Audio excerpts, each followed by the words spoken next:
bastante complejo, es una discusión eterna en el mundo del arte, si algo que se considera arte es bello en cuanto a sí mismo o es bello en cuanto al observador. Es decir, la belleza reside en el objeto o reside en el sujeto y la forma como ve el objeto. Para mí algo puede ser bello y para ti no.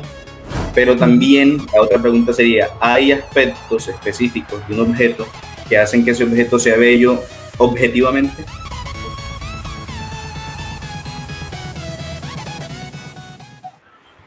Y bueno, yo creo que siendo las 11:05 de la noche en Alemania, 4:05 de la tarde en Colombia, podemos dar inicio oficial a este conversatorio sobre qué cosas no puede explicar la ciencia. Primero quiero agradecer a Rodrigo por aceptar la invitación, por tener disponibilidad y discutir este tema tan crucial en este espacio de Science Logs. Así que bueno, empiezo agradeciéndote por la preparación que hiciste para este conversatorio, Rodrigo. Gracias a ti, Daniel, por la invitación, porque, bueno, uno no se encuentra muy fácilmente personas que estén dispuestas dentro del medio de la ciencia a veces a tener esta discusión que a veces se puede prestar para tantas polémicas, en fin. Pero te agradezco a ti la disposición, la invitación y saludo también pues a los que están conectados desde diversas partes del mundo. Bueno, muy bien. Yo quiero comentarles un poco como para contextualizarlos y para enmarcar un poco de qué va a ser este conversatorio. Y Rodrigo, ¿puedes bajarle un poco al volumen del computador? Sí, claro. Que el retorno no suene tan duro. Yo trato de hablar lo más duro posible. Entonces, sí, así. Yo creo que ahí está mejor. Listo. Entonces, un poco el contexto de este tema y, digamos, mi relación con Rodrigo. Rodrigo y yo nos conocemos hace poco. Yo diría tal vez hace unas 2 o 3 semanas nos cruzamos en alguna publicación de Facebook. Yo vi un video de Rodrigo de su canal Filosofiebre, que ustedes lo pueden ver aquí, como está escrito, lo van a encontrar en Facebook, en Instagram, en YouTube. Entonces yo en Facebook vi un video de Rodrigo que hablaba sobre el cientificismo y ¿qué era lo otro? ¿Cómo era que llamaba este video? Los límites de la ciencia. Los límites de la ciencia se llamaba. Sí. Ciencia versus cientificismo. Eso, así era, ciencia versus cientificismo. Entonces yo vi el video y lo vi completo y digamos que desde ese momento conecté mucho con el programa de divulgación de Rodrigo, con la idea de divulgación de Rodrigo, que bueno, Rodrigo es filósofo y digamos que era un video enfocado desde la parte filosófica, pero yo después de ver el video identifiqué que era una cuestión muy pertinente para tratar en los círculos de divulgación científica, porque de pronto en todos los grupos donde se divulga ciencia, muchas personas, por decirlo de alguna manera, idealizan a la ciencia como una disciplina que casi que pudiera explicar toda la realidad, digamos que la toman de una manera en que realmente no es y que es muy alejada de lo que hacemos nosotros los científicos en la práctica y que también es muy alejada de, digámoslo así, de la epistemología y la ontología misma de la ciencia. Entonces, hablé con Rodrigo, conectamos muy rápido, hicimos una llamada de WhatsApp, sí, como Rodrigo lo dijo, yo creo que él encontró en mí, digamos, un científico muy particular porque yo soy muy abierto a estos temas. Sí. Digamos, a conversar sobre los límites de la ciencia propiamente dicho, y particularmente el fin de semana pasado hicimos un video conjunto, sacamos un video conjunto sobre un meme que trae consigo una frase de Neil deGrasse Tyson, y yo creo que de alguna manera el meme conecta un poco con lo que vamos a hablar el día de hoy. Digamos que no lo pensamos así, no pensamos, sí. Hacemos el video después del conversatorio. Digamos que fue un poco, la cuestión fue un poco, que me informan aquí que hay un poco de retorno, pero no es mi computador, sino... Espérate, a ver. Acá tampoco siento... Bueno, si es por algún lado se está colando, vamos a ver. Bueno, entonces... normal, me dicen acá, sí. Entonces hicimos un video sobre una frase que sale en el de Chris Tyson y fue una experiencia muy interesante porque hicimos allí una crítica del meme y las respuestas fueron variadas, ¿sí? Por supuesto, uno en este medio de la divulgación, en el medio de Facebook, uno no espera que todo el mundo esté de acuerdo con uno, ¿cierto? Claro. Hubo algunas críticas que, bueno, que yo considero ajustadas, personas que se tomaron su tiempo de ver el video completo y que se tomaron su tiempo de exponer algunos argumentos, fueren los que fueren, está bien, está perfecto.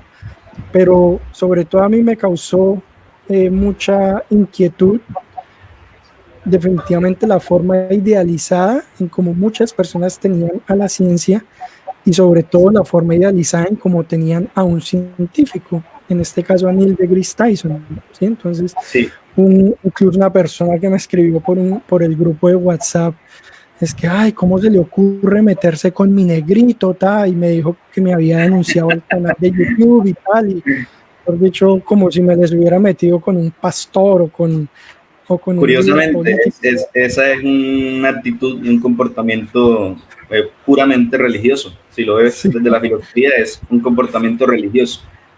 Sí, entonces a mí eso me generó bastante inquietud, pero digamos que el video, al menos, así las personas estén de acuerdo con uno o no, digamos que en muchas personas generó una especie de reflexión.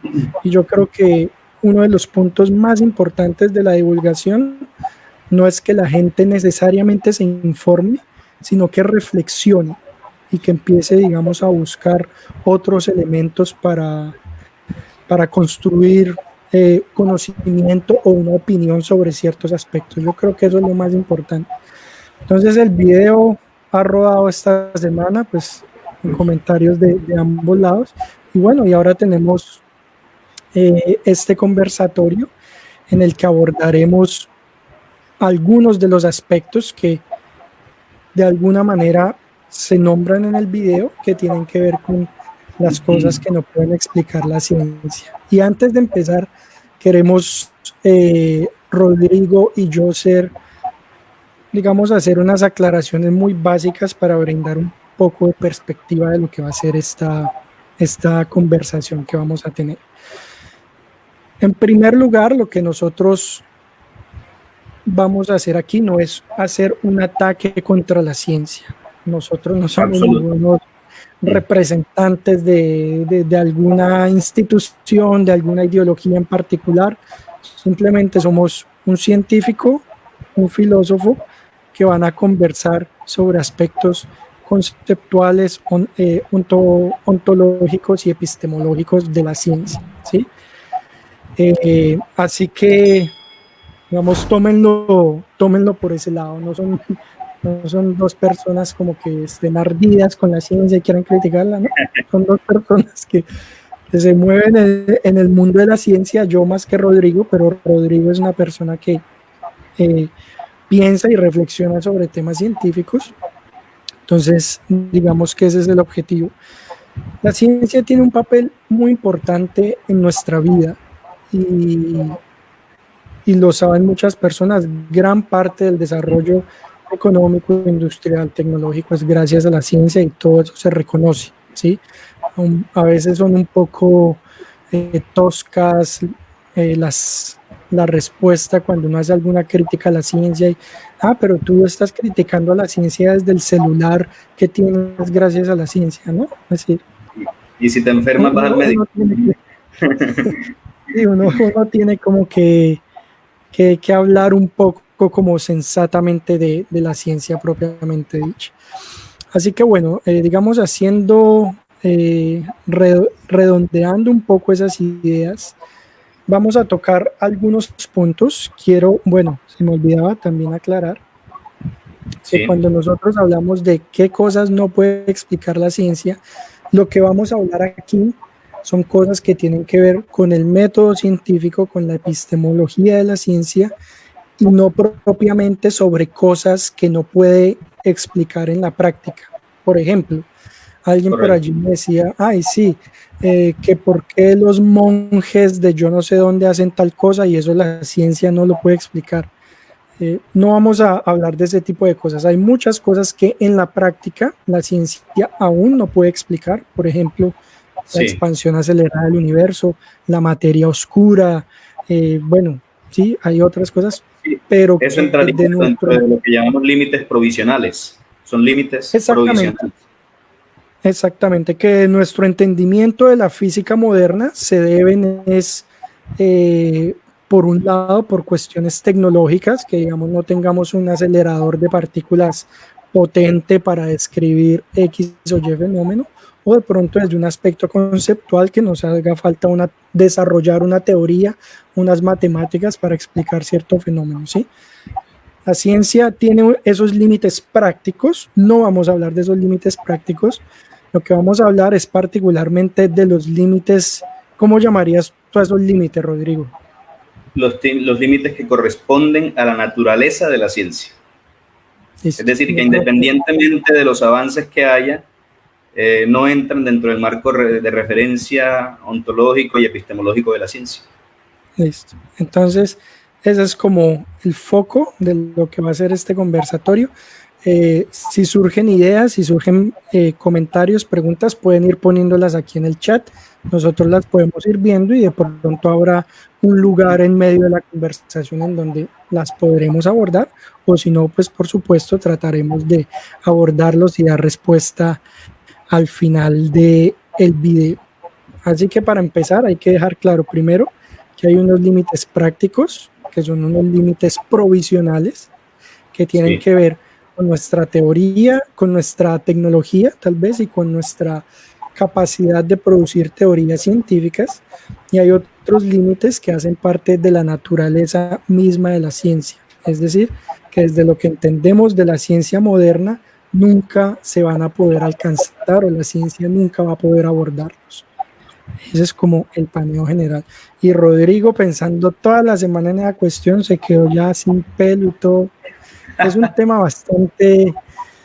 bastante espinoso. Bueno, yo he hablado mucho.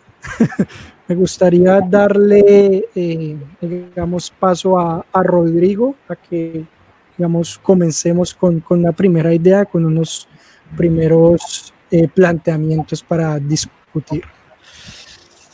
Sí, bueno, yo quisiera resaltar antes de comenzar con esos ejemplos o puntos que queremos conversar hoy, apuntando a esa actitud de la que tú hablabas al principio de dogmatismo que se puede dar en muchas sociedades o en muchas microculturas o en muchos grupos, en muchas comunidades, ¿sí?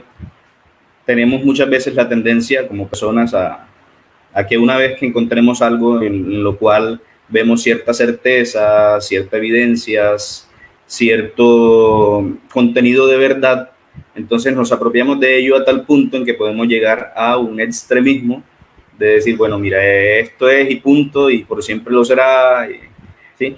No estoy diciendo que no existan verdades absolutas, eso ya es otra discusión, sino que muchas veces nuestra actitud frente a la verdad puede ser esa, puede ser esto es así, punto, y ¿no? Como la crítica que hacíamos al meme de Neil deGrasse Tyson, ¿no? Es verdad, creas en ello o no, y punto. Así nos puede suceder a todos, desde el agnóstico hasta el deísta y el ateo y el más grande científico o el que no ha tenido ningún estudio formal, etcétera. A todos nos puede pasar eso. Lo que uno llama de pronto sesgos cognitivos. Uno está lleno de sesgos cognitivos que le hacen creer que uno y sus ideas tienen la razón, ¿no? Sí. Y bueno, entonces ya yendo al plato fuerte, comencemos con el primer ingrediente del plato fuerte.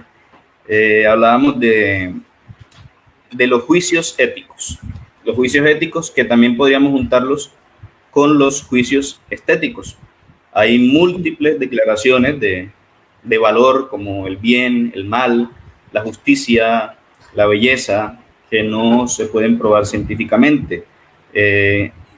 Pongamos un ejemplo, conociendo nosotros la historia de los experimentos realizados por médicos nazis en los campos de concentración, específicamente se me viene ahorita la memoria del doctor Mengele, que hacía experimentos con los judíos, con gemelos, con lo que él consideraba que eran fenómenos de la naturaleza, experimentos muy crueles, que si los vemos ahora con nuestra óptica y sabemos que eran experimentos muy crueles, pero ¿cómo sabemos que son crueles?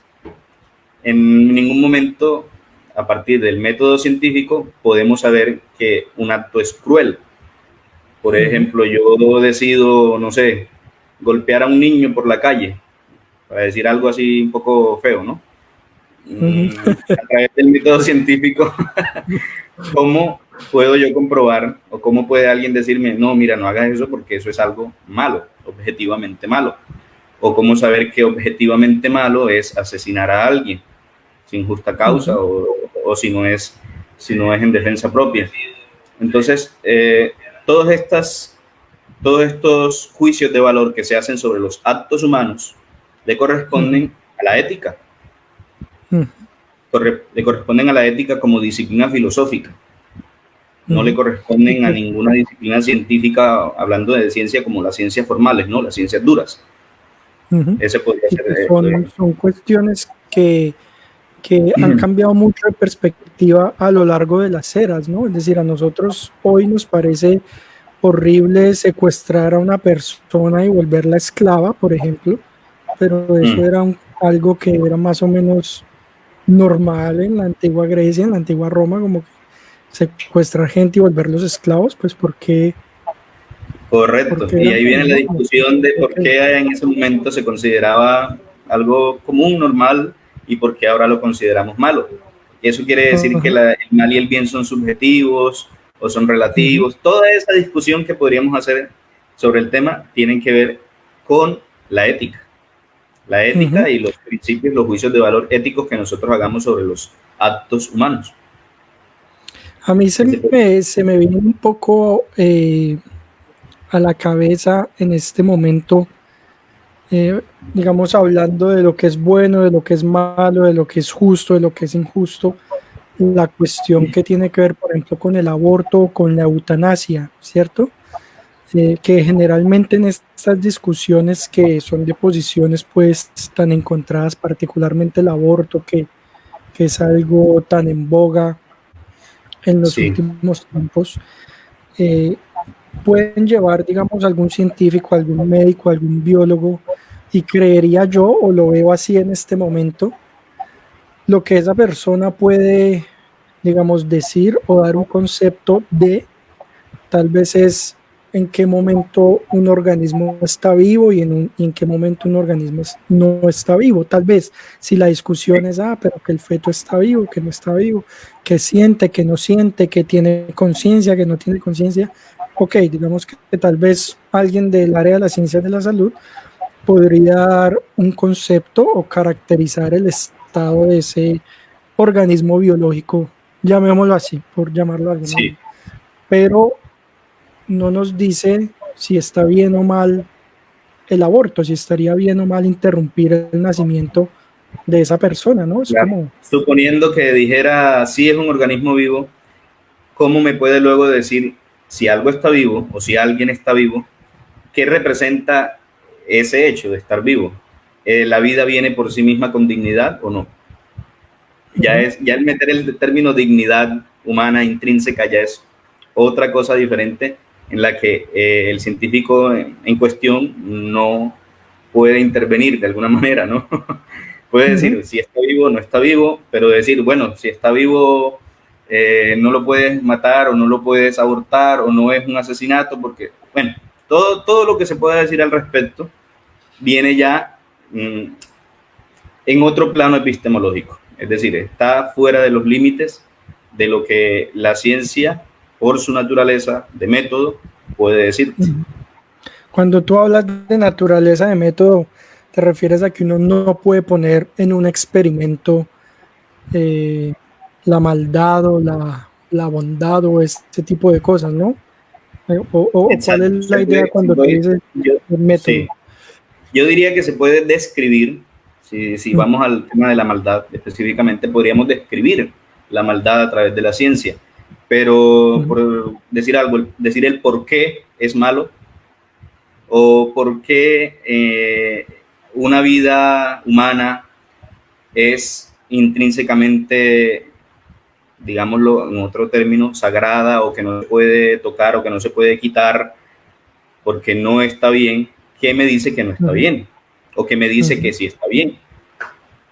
Esa discusión pasa al plano de la ética, y cuando hablo de naturaleza me refiero al marco de la ciencia, que es un método que trabaja con lo tangible, con lo cuantificable, y yo no sé cómo se podría cuantificar la dignidad humana, por ejemplo. Sí, a mí tampoco se me ocurre en este momento. Si a alguien que nos está viendo se le ocurre cómo un científico podría cuantificar la dignidad humana o la maldad de una persona o la bondad de una persona, cuantificarla de alguna manera, de pronto lo escribe y lo podemos comentar. O bueno, la belleza. Yo creo que la belleza. O la belleza, bueno, ese es otro punto, ¿no? Estamos hablando de lo bueno, lo malo, lo justo, lo injusto. Y ahora un juicio estético, ¿no? La belleza, lo que es bello, lo que es feo. Sí. Eso de pronto aplica para todo, ¿no? No solamente para el aspecto físico, sino de pronto también para, no sé, concepto artístico, tal vez, porque un poema es bello, porque una canción es bella, ese tipo de cosas, o hablamos más como de, bueno, es que el concepto de la belleza yo creo que es un concepto muy complejo, ¿no? Bastante complejo, es una discusión eterna en el mundo del arte, si algo que se considera arte es bello en cuanto sí mismo o es bello en cuanto el observador. Es decir, la belleza reside en el objeto o reside en el sujeto y la forma como ve el objeto. Para mí algo puede ser bello y para ti no. Pero también la otra pregunta sería, ¿hay aspectos específicos de un objeto que hacen que ese objeto sea bello objetivamente? Objetivamente, es decir, sin tener que recurrir a la opinión del sujeto y de los distintos sujetos. Es una discusión que precisamente también hace parte de la estética, que es una disciplina filosófica también. A mí yo andaba pensando un poco entre ayer y hoy sobre la cuestión desde lo bello y lo estético, y se me vino, digamos, una circunstancia particular a la cabeza. Pensaba yo en estos algoritmos de reconocimiento facial, ¿no?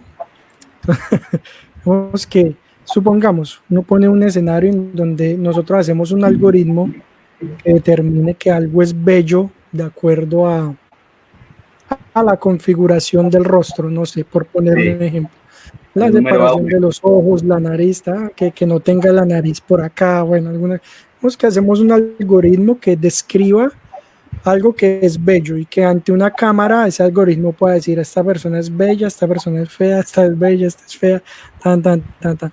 Pero sin embargo, digamos, esa concepción primaria de cuando yo programo el algoritmo de que, bueno, esta configuración es igual a belleza y esta configuración es igual a no belleza, es un juicio completamente subjetivo de alguna persona o de un grupo de personas, ¿no? No es algo de los que hicieron la programación.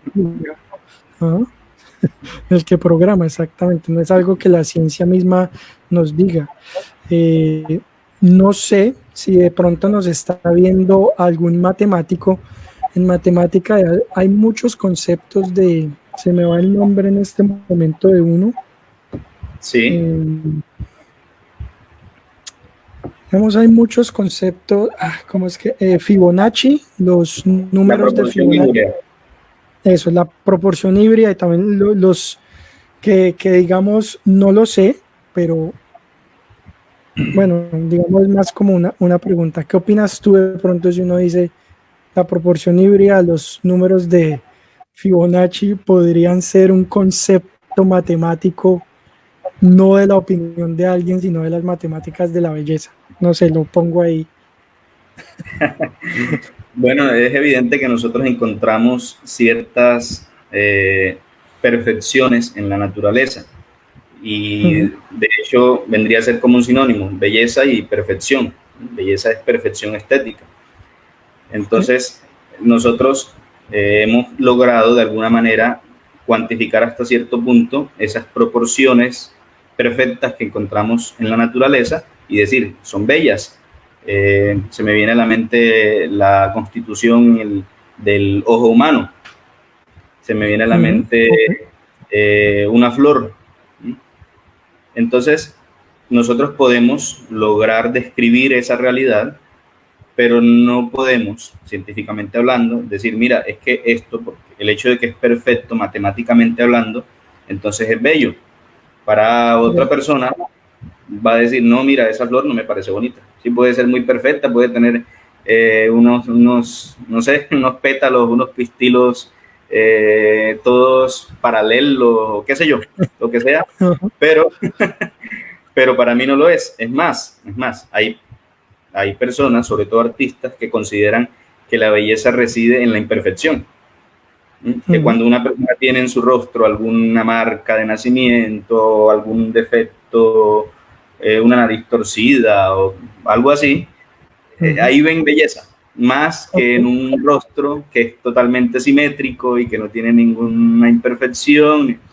Entonces es muy curioso esta discusión, es muy curiosa, pero partiendo desde los planteamientos de la estética. Una pregunta, Rodrigo, ¿tú en qué aspectos del mundo, bueno, en este momento hemos hablado de dos aspectos, de lo bueno, lo malo, lo injusto y lo injusto? Yo creo que en ese aspecto está, digamos, muy claro cuál es la importancia de ese aspecto en el plano humano, ¿sí? Pues considerar que algo es bueno, que algo es malo, que algo es justo o injusto, nos ayuda como sociedad a regularnos y a convivir de alguna manera, ¿no? Digamos, tener esos preceptos generales o compartidos en una sociedad. En el caso de la estética, ¿cómo lo verías tú? Porque se me viene a la cabeza en este momento, ok, cuando yo pienso en la estética de lo bello, de lo feo, pienso en juicios que hacen las personas sobre otras cosas, ya sea sobre otras personas, sobre otros objetos, sobre otros... Desde tu perspectiva, ¿qué, digamos, así, utilidad o de qué manera ayudan esos juicios estéticos y la estética como tal al mundo, a las relaciones humanas, al plano del hombre? ¿Cómo tú cómo ves esa situación? Bueno, yo resumiría mi respuesta en una frase que luego puedo explicar. La belleza es el esplendor de la verdad. Bueno, la verdad. Esto viene de Sócrates, ¿no? Sócrates identificaba la verdad y el bien y la belleza como un sinónimo. Lo que es bueno es bello y es verdadero. Entonces, nosotros tenemos, bueno, ya viene la discusión si eso está en la conciencia, si eso viene de dónde, si es innato, si no es innato, pero tenemos esa tendencia a relacionar lo que es bello con lo que es bueno y con lo que es verdadero. Entonces, si algo me parece bello, puedo identificarlo inmediatamente con algo verdadero y algo bueno, para mí y para los demás. Por eso ese afán de belleza, ese afán de querer o ser dueño de lo bello o admirar lo bello. Y no solo en el sentido placentero o sensible de lo bello, porque nos puede parecer bello el final de una novela que nos gustó mucho, y eso no nos está aportando sensiblemente nada, pero sí intelectualmente, y es un tipo de belleza. Me dio risa acordarme de que cuando yo era niño y jugaba con muñecos, el muñeco más feo era el malo, era el villano. No sé, el muñeco, el que no tenía un brazo, el sin cabeza, el muñeco más feo era el malo, el villano, y por supuesto el caballero del zodiaco así con su armadura, ese era el bueno, ¿no? Esos son, o en las películas también se ve, ¿cierto? El héroe es pulcro, limpio, mientras que el villano es, digamos que es una asociación muy, muy, muy fuerte que existe. Bueno, sí, no había pensado en eso, pero aquí nos dice Roger Khaled Arias, por ejemplo, nos dice belleza igual a perfección, perfección igual a orden. Bueno, creo que refiriéndose de pronto tal vez un poco a lo que comentamos de las matemáticas, ¿no? Bueno, Sí, ahí estaríamos relacionando el concepto de belleza con el concepto de entropía, tal vez en física, ¿no? Bueno, no lo sé, pero ahí vamos. Bueno, muy bien. Entonces tenemos, en primer lugar, los juicios de lo bueno y lo malo. En segundo lugar, los juicios estéticos, ambas esferas que no pueden ser abordadas por la ciencia. No hay un método, no hay un experimento que permita identificar científicamente hablando si algo es bueno o malo o si algo es bello o feo. correcto. Podríamos hablar también, nombrar un poco, bueno, que ya lo hemos tocado, de principios lógicos y matemáticos, ¿no? Sí, terreno pantanoso. Vamos a comenzar con un ejemplo, Bastante pantano. eh, o haciendo un ejercicio epistemológico. Yo te Dale. pregunto, ¿cómo crees tú que en qué sentido existen los números? Es decir, muéstrame un número, o muéstrame el número 15. Podría escribirlo y mostrártelo. Eso. O O podría, no podríamos sé, bueno, ¿qué más tomar veo 15 usted? manzanas. Eso. 15 O manzanas, decir, ok. o utilizar nuestras palabras para decir la palabra 15. Ajá. Y eso sería una idea, ¿no? Pero hay esta discusión. ¿Existen los números? ¿En qué sentido existen? ¿Estaban ahí o simplemente los descubrimos? ¿Mm? ¿O Ujú, existirían independientemente de si pensáramos en ellos o no? ujú, Entonces, las verdades lógicas y matemáticas tienen esta carencia de falsabilidad. Ya voy a entrar a explicar eso. Decía Platón que los geómetras hablaban de círculos perfectos, de triángulos perfectos, de figuras perfectas que realmente no se encuentran en este mundo. Por otra parte, la ok, aritmética también habla de números compuestos de unidades perfectamente iguales entre sí, aunque esas unidades tampoco se encuentren en este mundo. Entonces, ujú, por eso concluye Platón que las matemáticas tratan de objetos que no existen en este mundo, que son puramente inteligibles, o sea, hacen parte del mundo de las ideas y que son independientes de nuestra experiencia, son conocimientos a priori. Ahora bien, ujú, viene la idea contraria, si son conocimientos que solo están en nuestra mente, que existen en nuestra mente, ¿cómo es que nosotros los podemos utilizar en este ujú, mundo material para ujú, a, llegar a utilizarlos de manera objetiva y útil para nuestros propósitos, para nuestro bien, ujú, etcétera? Es más, ¿cómo podemos llegar a conocerlos en primer lugar si no hacen parte de nuestro mundo material? Entonces están estos dos ujú, planteamientos. Ahora bien, ujú, ¿cómo es que yo sé científicamente, hablando, comprobándolo científicamente, volvamos al laboratorio, cómo puedo ujú, probar yo que una verdad o una ley matemática es verdadera? Es decir, coincide lo que la ley me dice con con el resultado que estoy teniendo. La ujú. matemática por sí misma se basta. Yo, en tu caso, perdón, como científico, tú asumes la Ujú. matemática como cierta y basta. No me voy a poner, no te vas a poner a cuestionar, ¿cómo así que uno más uno es dos? ¿No? Sí, Tú es decir, asumes uno que uno asume más uno es dos. que la raíz cuadrada de algo es la raíz cuadrada de algo, sí, eso es cierto. Claro, Es decir, es uno un asume la presupuesto. matemática como dada, pues, como. Exacto, es un presupuesto que Ujú, tú tienes y que la ciencia lo tiene que tener para trabajar. Basta. La ujú, lógica, el primer principio lógico es el principio de identidad, que A es igual a A. ¿Será que en un ujú, mundo de verdad yo puedo decir que A es igual a B? No, A es igual a A. A ujú, es igual a A. ¿Y ujú, eso de dónde me viene? De un principio lógico. Pero la ciencia lo puede comprobar. No, lo comprueba la lógica. Lo comprueba la ujú, lógica. O que A no es igual a B, el principio de contradicción, es el segundo principio. Todos estos principios muy básicos de la lógica y de las matemáticas los damos por hecho y tenemos que darlos por hecho para poder avanzar en pues, en el conocimiento que nos aporta la ciencia. Si no, nos quedaríamos toda la vida pensando en que, ay, ¿qué tal que no sea 1 más 1 igual a 2, sino igual a 5? Y digamos, podría uno decir que digamos,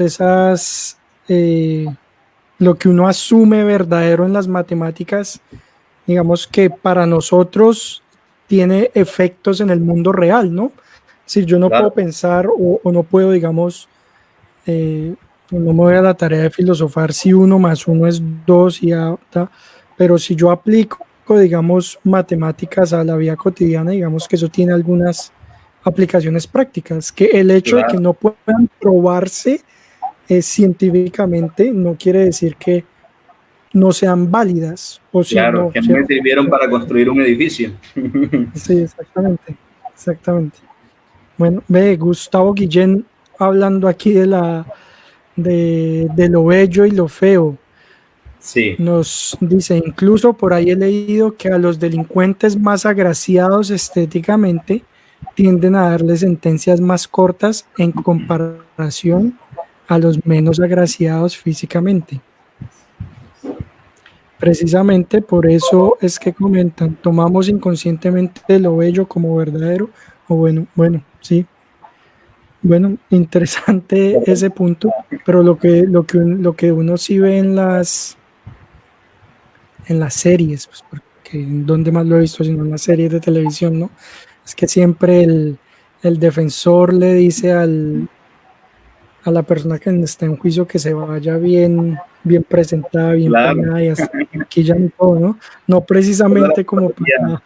porque van para una, bueno, no, digamos que de alguna forma para generar esa impresión, ¿no? Como si fuera una cita, ¿no? Para generar esa impresión ante un juez, ante un jurado. Bueno, es bastante cierto. Todo eso toca la Aquí nos, psicología. sí, claro. Aquí nos pregunta Lara Garniz, ¿no te parece que hoy también se lleva un poco al lado opuesto? Como que a lo bello se lo mira con desconfianza, como si fuese falso. Sí, es cierto. Pero, es decir, si uno se Porque pone a yo reflexionar pienso que sobre sería, eso, de dónde, es decir, yo nunca me he puesto a pensar sobre eso, pero de dónde sale la idea inconsciente de que lo feo es falso o es malo. Es decir, eso es algo que está biológicamente por algún motivo en nuestras mentes o es algo que adquirimos después de nacer. Nunca me lo he pensado, nunca me he puesto a reflexionar al respecto, la verdad. ¿Tú qué opinas? No interesante. sé. Ahí habría tela por cortar, realmente. Vale. Bueno, entonces tenemos 3 puntos, lo bueno y lo malo, los juicios estéticos y los principios lógicos y matemáticos. Bueno, de los principios lógicos y matemáticos, simplemente se me viene a la cabeza en este momento, hablaba yo una vez con un profesor de matemáticas y él Sí, me comentó la historia de un matemático llamado Cochise. Bueno, ese era su apellido, no recuerdo de dónde era este matemático. sí, Pero lo que él hizo mucho tiempo, una buena parte de su vida, fue tratar de lidiar con los infinitos y tratar de demostrar que el número finito de pares es igual al número infinito de números impares. Y uno, uno dice, bueno, ok, digamos, evidentemente eso es de la ciencia, es decir, uno como si a uno le dice a un científico, bueno, demuéstrame que el mismo que los impares tienen el mismo número, demuéstrame que los números impares son igual de largos que los números impares. Y uno no tendría forma de hacerlo, ¿no? Podría uno claro, simular un computador números, pero como los números son infinitos, pues por lo tanto no terminaría uno de hacer claro. la simulación, ¿no? De un número infinito de pares y de un número infinito de impares. Yo El, creo que en este punto, yo creo que esto da para otro conversatorio con un sí, matemático que el mismo trata concepto de todos los infinito temas de... Sí, ya te frena, porque tú exactamente. dices, si es infinito, pues no puedo terminar de contarlos. Y Eso es complejo. Podemos hablar ahora,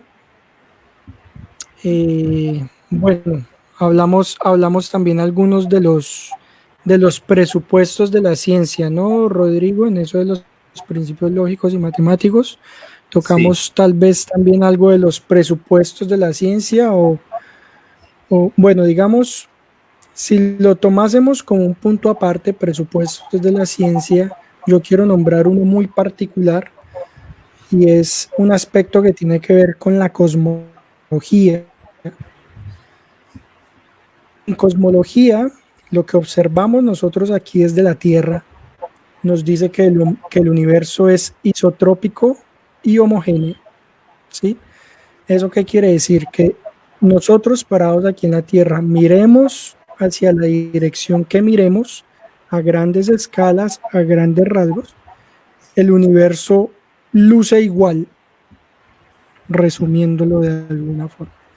sí, Nosotros hay una cuestión muy importante en la física y que es, yo creo que es un principio que no puede ser comprobado, no lo podemos comprobar aquí, y es que en todo el universo rigen las mismas leyes de la física.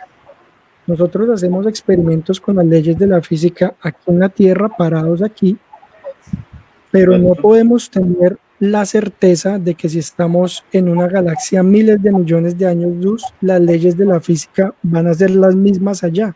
Eso en realidad es algo que nosotros asumimos completamente y que nos ayuda a explicar la evolución del universo, pero es algo que yo creo que de lo que yo me he documentado es algo que para los cosmólogos es muy claro, que eso es completamente una asunción, eso es algo que no se puede probar con los experimentos que nosotros hacemos acá en la Tierra. Asumimos que si nos vamos a otros lugares del universo y nos paramos allá, vamos a experimentar las mismas leyes de la física y vamos a ver el universo igual independientemente hacia donde miremos. Sí, Y eso es una asunción súper, súper, súper importante en el modelo cosmológico del Big Bang, por ejemplo. Y yo creo que mucha o gran parte de la teoría en la cosmología descansa sobre suponer que eso es así, pero definitivamente es algo que no podemos probar. sí, y es una suposición a partir de un razonamiento inductivo. Es Ujú. decir, vamos a hacer aquí un rápido, una rápida comparación entre deducción e inducción. Yo Ok. puedo decirte, mira, este par de gafas que yo tengo aquí tienen un marco oscuro. ¿Mm? Ajá. Y puedo decir también, todas las gafas del mundo tienen marco y tienen lentes. Ujú. El primero es un juicio o es una proposición particular, estoy hablando de estas gafas. Y el otro es una proposición universal. Si yo digo, este vasito de agua que tengo por acá, este vasito de agua tiene esta forma cónica, es este vaso de agua. ¿Puedo yo Ujú. inducir mi pensamiento a decir que todos los vasos son como este? No, pero al revés, sí lo puedo hacer con un poquito más de certeza. En caso de que todos los vasos con agua, Ujú. o todos los vasos de agua, se puede decir de ambas, tienen moléculas de agua, están formados por moléculas de agua, y que una molécula de agua se forma por hidrógeno y oxígeno, todas las aguas del mundo van a ser iguales. Por lo tanto, esta agua que tengo aquí en mi mano es igual. Entonces, voy de lo universal a Ujú. lo particular. Esto es lógica deductiva. La inductiva es un poquito más complicada. Ok. No quiere decir que no podamos llegar a verdades, pero es más complicado por decir que porque algo particular es así, entonces todo lo demás universal es de la misma manera. Es lo que tú has dicho. No quiere decir que sea falso, en absoluto, en Ujú. absoluto. Pero nosotros Ujú. lo tenemos que presuponer porque es la forma como entendemos el mundo. Tenemos que partir de esa Ujú. presunción de que las leyes funcionan en todo el universo tal como en nuestro planeta, porque si no nos quedaríamos esperando a ver cuándo es que llegamos hasta el final de los límites del universo para comprobarlo, ¿no? Es decir, puede uno decir que en ese caso que tú mencionas, que algo puede ser falso o puede ser verdadero y simplemente nosotros no tenemos forma de saberlo y ya. Es decir, no significa que si no podemos saber algo, eso es falso, sino que puede ser falso o verdadero y no tenemos acceso a conocerlo, digamos, Sí. en este plano. Pues, ¿no? La ausencia de evidencia no es evidencia de ausencia. Bueno, eso es muy importante. ¿Ves? Sí, eso es muy importante. Y yo creo que eso podemos tocarlo un poco más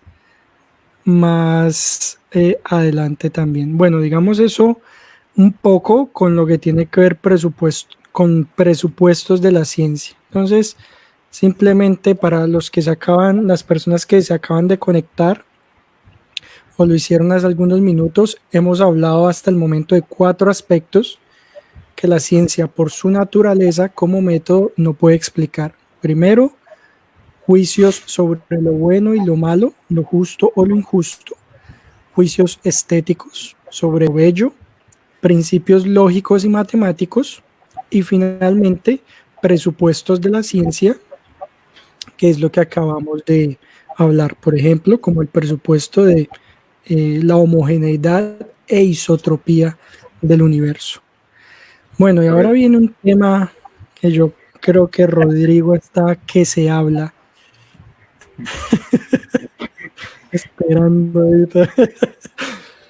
Que es un tema muy importante y que yo creo que es un tema que no hay mejor oportunidad para nosotros los científicos que tomarlo precisamente de un filósofo que se dedica a la reflexión, al estudio de esos aspectos, y es el tema de las verdades metafísicas. Y ojo, cuando hablamos de la metafísica, no estamos hablando de los fantasmas, de la brujería, sí, no estamos hablando de lo paranormal. Así que no se imaginen, no sé, allá a la gente Molder, así como en la metafísica, no. Yo creo que Rodrigo nos puede explicar muy bien qué es el tema de la metafísica y sobre todo por qué las verdades metafísicas no son explicables desde la ciencia. Aprovecho para decir algo y que quiero recomendarles. Hay un libro muy bueno que se llama Física y Metafísica del Espacio y el Tiempo. Es un libro que lo escribe un físico mexicano con un nombre y un apellido extraños que no lo recuerdo en este momento, pero búsquenlo así, Física y Metafísica del Espacio y el Tiempo. Es un libro muy bonito porque habla no solamente del espacio y el tiempo desde el plano físico, sino que básicamente lo que hace este autor es retomar a Emmanuel Kant y hacer un análisis muy interesante desde los conceptos metafísicos que propone Kant para reflexionar sobre el espacio y el tiempo. Así que se lo recomiendo y ahora sí, ilumínanos, Rodrigo. Antes de pasar, hay una pequeña acotación que quería hacer con el punto de la ciencia. La ciencia, digámoslo así, espero no ser demasiado sintético o minimalista, la ciencia no puede, a través de experimentación científica, probarse a sí misma. Es decir, tú no puedes coger, voy a probar el método científico científicamente. ¿Cómo sé yo que por medio de los pasos del método científico necesariamente llego a la verdad? Es lo que la experiencia me ofrece, por supuesto, pero científicamente comprobable tampoco es. Ok. Si yo no puedo poner en un experimento científico al método científico mismo. Eso okay. Es lo que quise. Ok, bueno. Bien, entonces hablemos de metafísica. Es un temita bastante enredado si uno no lo ha visto antes, pero partamos de explicar que la filosofía tiene 4 objetos principales de estudio. Tiene un montón, pero tiene 4 principales. El primero tiene que ver con el ser o la realidad. El ser o la realidad. El segundo, sobre la verdad o el conocimiento. El otro es sobre el bien o las acciones humanas. Y el otro es sobre la belleza. Aquí vemos ya las 4 primeras ramas de la filosofía. La verdad o el conocimiento lo estudia la epistemología y la gnoseología. El bien o la acción humana lo estudia la ética, ya hemos hablado de eso, y la belleza la estudia la estética. Y el ser o la realidad, ¿quién la estudia? Pues es la metafísica. A la metafísica le corresponde este estudio de lo que es el ser, de lo que es la realidad. si tomamos, por ejemplo, una disciplina científica, como yo siempre pongo la de biología, porque es la más sencilla de comparar. Tomemos la biología. Un biólogo estudia los seres que están vivos. Los seres que están vivos. La metafísica estudia todos los seres en cuanto que son seres, en cuanto que existen. La biología estudia algunos seres en cuanto que están vivos, pero esa es solo una porción, una parcela de la realidad, los seres vivos. La metafísica es bastante ambiciosa y estudia toda la realidad. ¿Qué es lo que hace que una cosa sea lo que es? O que una cosa sea. ¿O qué es lo que hace que algo sea realidad? Y esto es el tronco o la columna vertebral de la filosofía. Es la ciencia más abarcante y abstracta, la más general, porque se ocupa de la realidad como un todo. Los demás saberes científicos y filosóficos, digamos, se circunscriben a un tipo de ser concreto, a una parte de la realidad, pero no al ser en cuanto ser. Esto lo consideró Aristóteles. ¿Perdón? No, dije, ok. Ya, no te había escuchado bien. Esto lo consideró Aristóteles y él le llamó a la metafísica filosofía primera, la reina de todos los saberes, hasta el punto de que no puede llevar a cabo ninguna investigación de cualquier tipo, científico, filosófico, lo que sea, sin comprometerte, aunque sea de manera inconsciente, con la metafísica. Tú, por ejemplo, Daniel, como científico, trabajas con variables, trabajas con hechos, pero asumes la realidad de esos hechos tal como la observas, como la experimentas, como la pones a prueba. Pero a través de la ciencia no puedes comprobar que lo real es real, simplemente lo asumes como tal. Asumes la realidad, asumes lo que presupusiste primero como realidad, lo que la ciencia presupone como realidad y punto. Es real que tú como que no hay forma de uno probar que yo soy un pequeño avatar de alguien que está jugando Sims en algún lugar, no sé, algo así. Sí, no hay forma de probar científicamente que el tiempo existe. Vemos la sucesión de momentos y de eventos en un espacio determinado y lo medimos también, hemos sido capaces de medirlos, de medir el tiempo, pero explicar por qué existe o qué es más complicado. Esto hace parte de la metafísica. ¿Cómo sé yo que lo que estoy viendo aquí en este momento no hace parte de una ilusión cósmica? O que, ¿cómo sé yo que en tu cabeza en este momento, en tu encéfalo, está una mente diferente a la mía? Eso fue un problema al que yo me enfrenté duro durante mi monografía de pregrado, que fue básicamente el tema de la conciencia, ¿no? Y lo que saca uno básicamente de allí es que uno solamente puede ser consciente o asumir la existencia de uno mismo. Y eso particularmente lo pego aquí con algo que nos escribe María Yolanda, que nos dice: ¿por qué la esencia del hombre es el ergo cogito? Pienso, luego existo, según René Descartes. Ella pregunta por la esencia del hombre, pero a mí se me vino a la cabeza la frase de Descartes, porque es más o menos lo que en filosofía de la mente es el gran debate, ¿no? Que yo puedo estar hablando con alguien sin conciencia, o con un dron, o con whatever, que soy yo solamente el que puedo dar cuenta de mi propia experiencia y no del mundo que me rodea. Eso es un tema muy, muy, muy interesante. Y también muy extenso y de muchas implicaciones, ¿no? Porque ¿cómo define uno la realidad? Es real que yo te esté viendo ahora en una pantalla de mi computador a miles de kilómetros de distancia, te estoy escuchando las palabras que están saliendo de tu boca. ¿Eres real? O mejor dicho, la representación tuya aquí en mi pantalla es real. Hay distintas formas de realidad.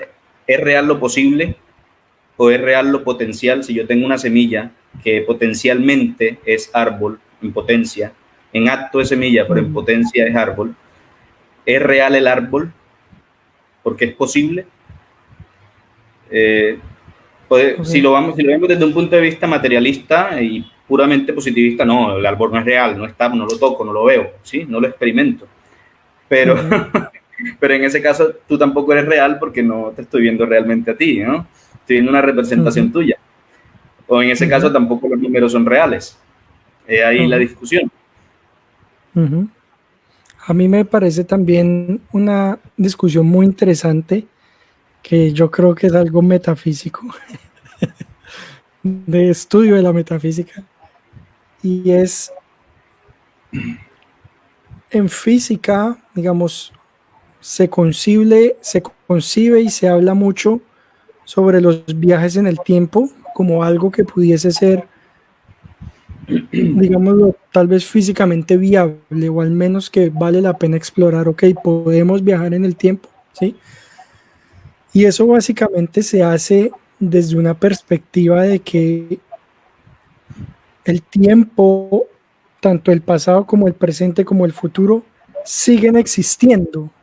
Es decir, cuando uno dice voy a viajar al pasado, es un pasado que todavía sigue existiendo de alguna manera. Y hay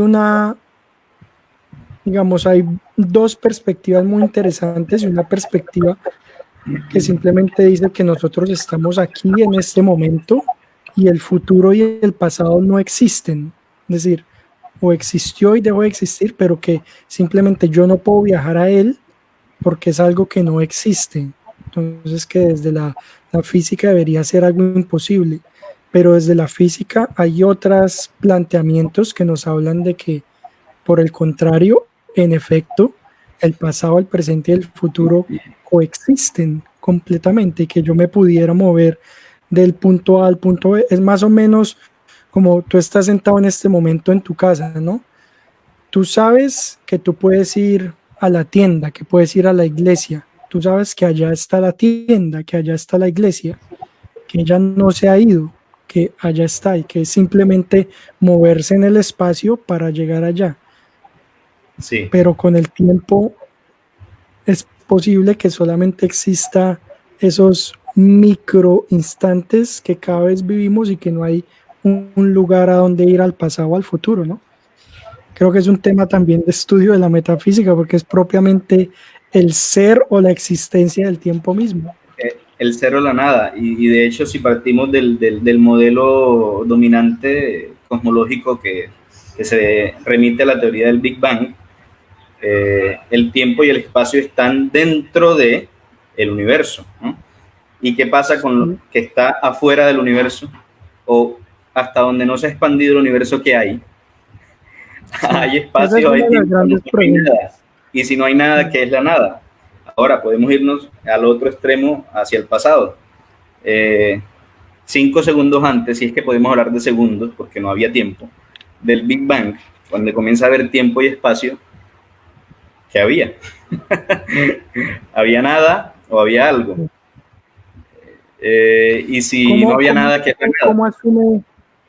¿Cómo aborda la metafísica ese tipo de problemas? Es decir, digamos, ¿de dónde parte la metafísica y cómo elabora la metafísica a partir de ese tipo de problemas? Supongamos que tú ahora estás haciendo metafísica y dices, bueno, voy a hacer metafísica sobre el inicio del tiempo, supongamos. ¿Cómo empieza esa construcción desde la metafísica a organizar, digamos, un concepto, un panorama sobre el asunto? La respuesta más consistente nos la dio Aristóteles hace ya más de 22, 23 siglos. Aristóteles habla de las causas y los efectos. Okay. Si yo tengo un objeto, ¿sí?, que es causado por otro, bueno, vamos a ponerlo de otra manera, hablemos de movimiento.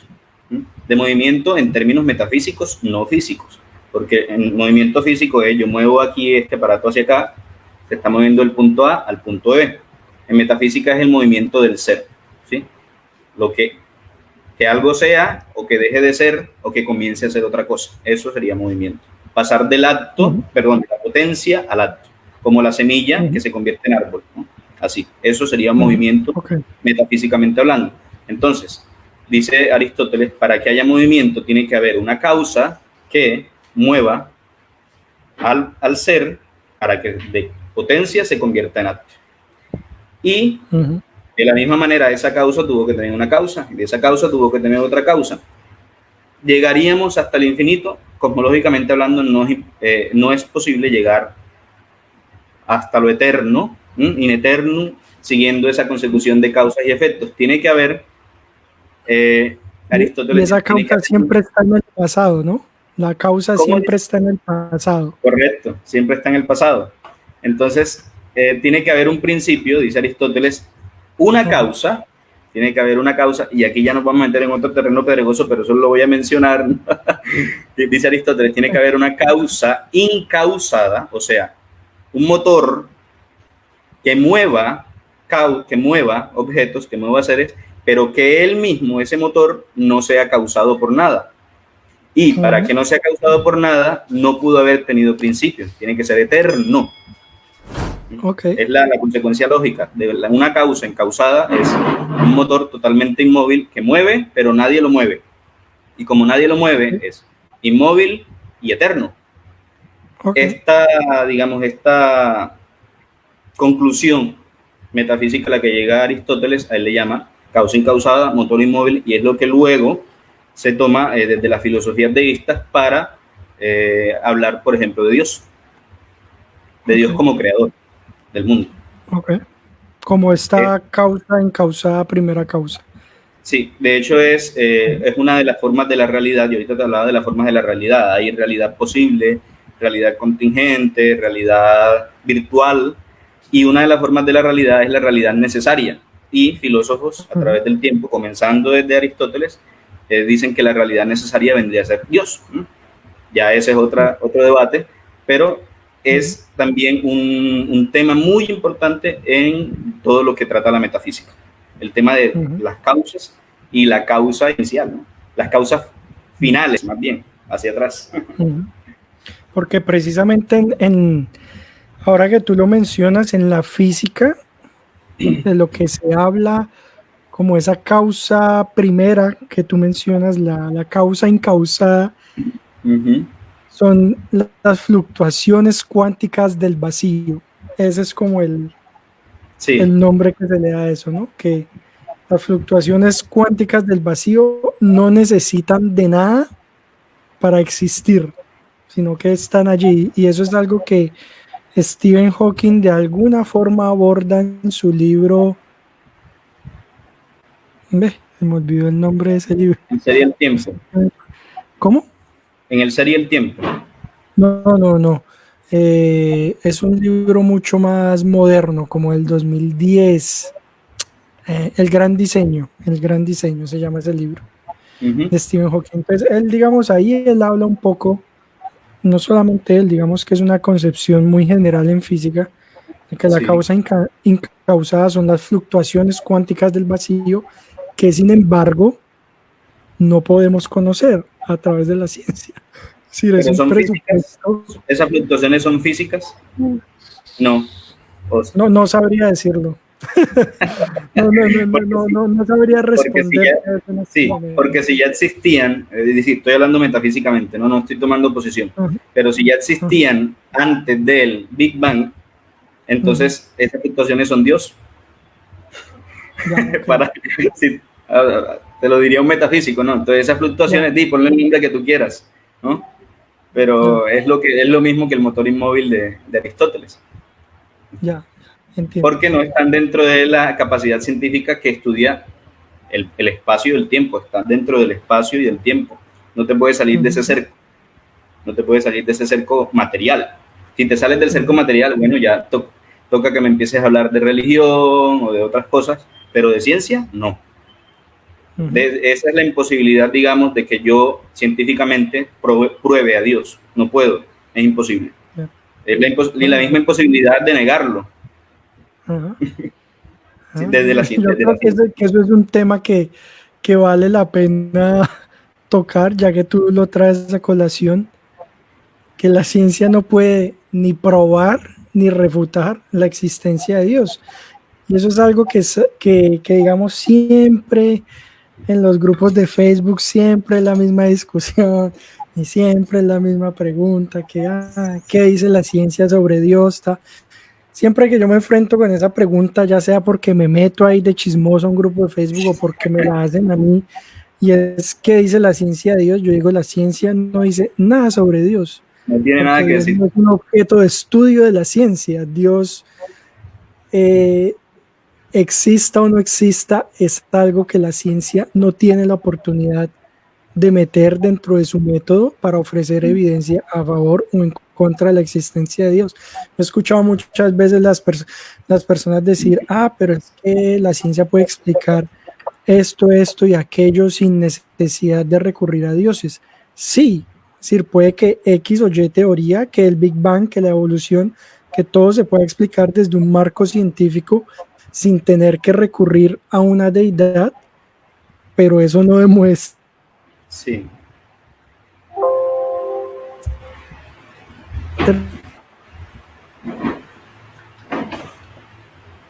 Hola, hola.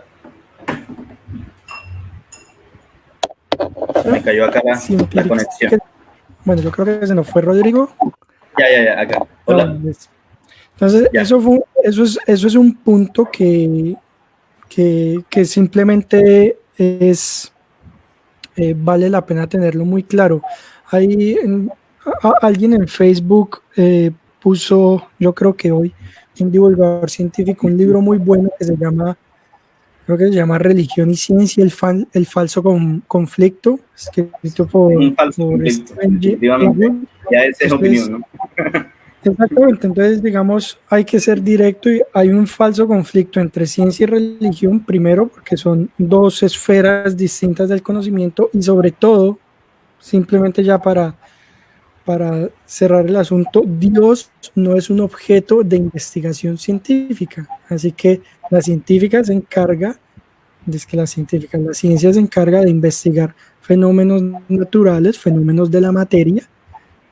El mismo concepto de Dios es inmaterial, simplemente eso, lo inmaterial y lo eterno no se puede meter dentro de lo material y lo temporal.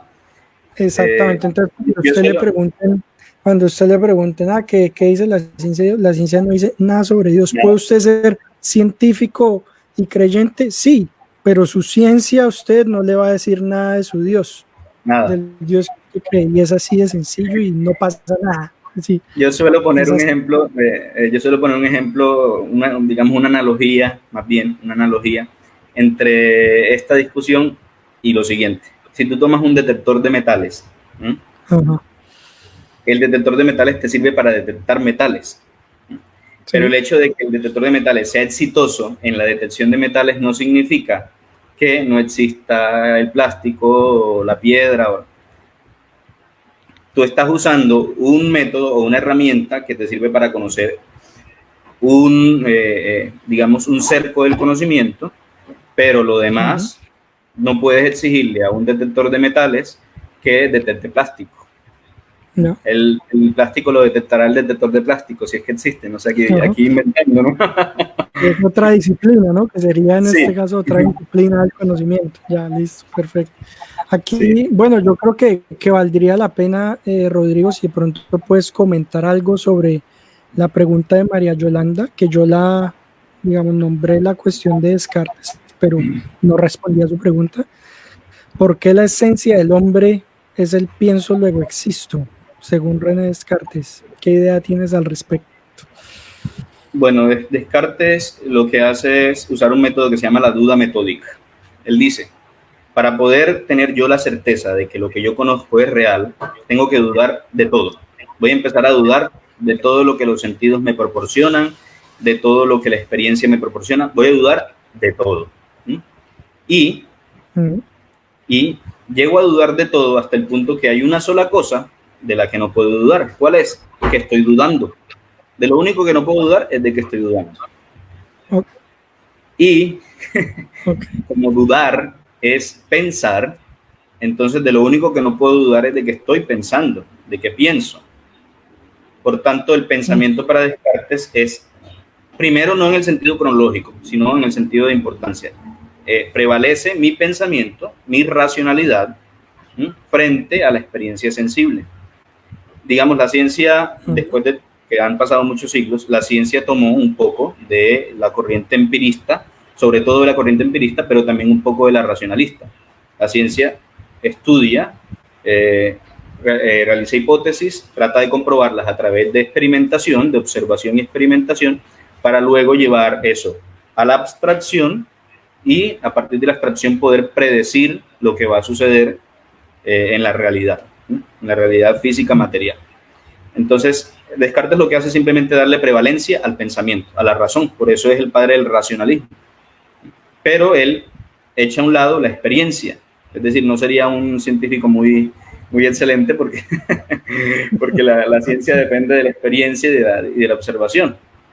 Es eso básicamente para explicar lo de Descartes.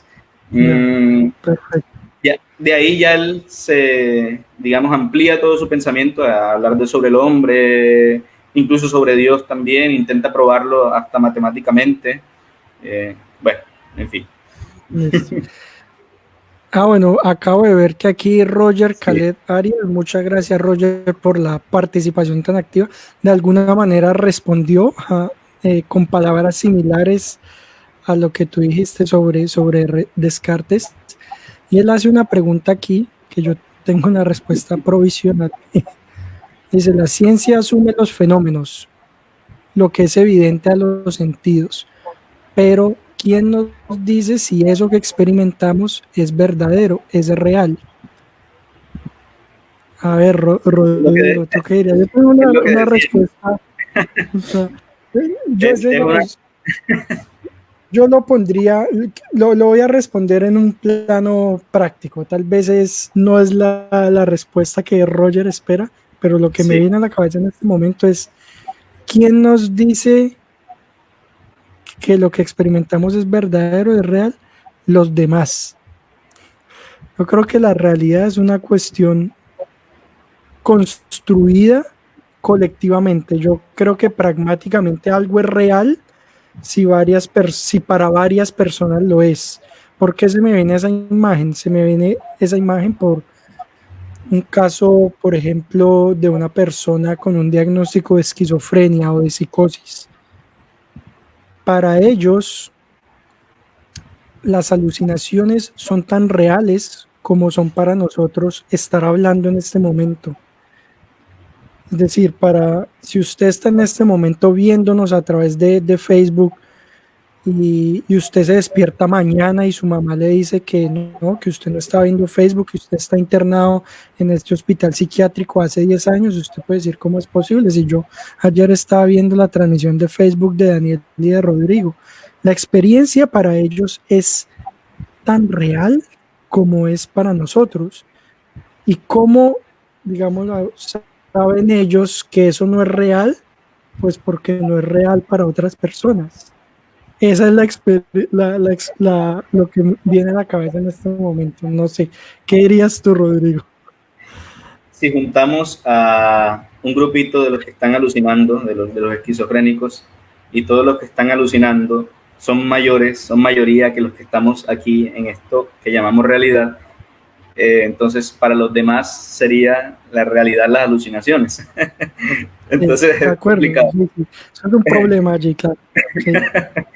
Es complicadísimo, y precisamente lo que estamos haciendo acá en el conversatorio es decir que esa pregunta hace parte de algo que respondería, o por lo menos intentaría responder, la metafísica, que es lo real. Lo real es lo físico o no solamente lo físico. Cuando hablamos de los números, que también son entes metafísicos, aparte de ser matemáticos, son entes metafísicos. Bueno, todos los entes son metafísicos porque la metafísica habla del ser. Pero qué es real es una discusión que yo en este momento no podría dar una respuesta, ¿sí? Porque también hay que diferenciar la realidad de lo real, que son dos cosas diferentes. Hay que diferenciar el fenómeno de la cosa en sí, ya esto lo trató también el filósofo Kant. Todas esas cosas todas esas herramientas que habría que tomar para poder llegar a una aproximación de respuesta. Pero habría varias respuestas, incluyendo la tuya. Sería una visión pragmática, ¿no? Pues si vale para la mayoría, eso es la realidad. Simplemente. Es una de tantas respuestas que podrían darse. Pero una respuesta definitiva habría que investigar, creo que no existe en este momento. Bueno, yo tengo una pregunta, simplemente conceptualmente, desde la metafísica, ¿existiría una respuesta definitiva? ¿Alguna persona que haga metafísica podría decir, esta es una respuesta definitiva a X o Y cosa? En teoría podría ser, porque También, digamos, en ciencia no hay, no puede decir esto es así sí, definitivo, eso no es algo que la ciencia puede decir, pero la metafísica, digamos, más que se topa metafísica, con ese aspecto. sí, más que metafísica es una cuestión epistemológica. Y de hecho la pregunta, ahora que lo dices, hago la conexión, la pregunta de tu amigo, de nuestro amigo, es más bien epistemológica. Porque Okay. la epistemología parte primero de decir, bueno, podemos conocer algo, puede algo ser conocido, ¿Mm? Se puede conocer algo, y si se puede conocer, ¿a través de qué medio se puede conocer? La ciencia te dirá, a través de la observación, la experimentación, es decir, el empirismo, ¿no? La ciencia es una versión avanzada del empirismo, pero llega el que te dice, no a través de los sentidos, porque los sentidos nos pueden engañar. Dos personas pueden estar viendo una misma cosa y verla diferente. Entonces, podemos conocer solo a través de la razón, de la abstracción o de las ideas. Y esto se remite hasta Platón. Podemos conocer solo a través de las ideas. Pero nos queda responder la primera pregunta. Si podemos conocer algo, conocer lo real, es una cuestión puramente epistemológica. ¿Que se entrecruza la epistemología con la metafísica? Sí. Entre lo que es real y cómo yo sé que es real. ¿Cómo puedo yo llevar mi pensamiento a abstraer lo que está fuera de mí, meterlo dentro de mí y decidir que eso que estoy viendo aquí dentro de mí es real afuera?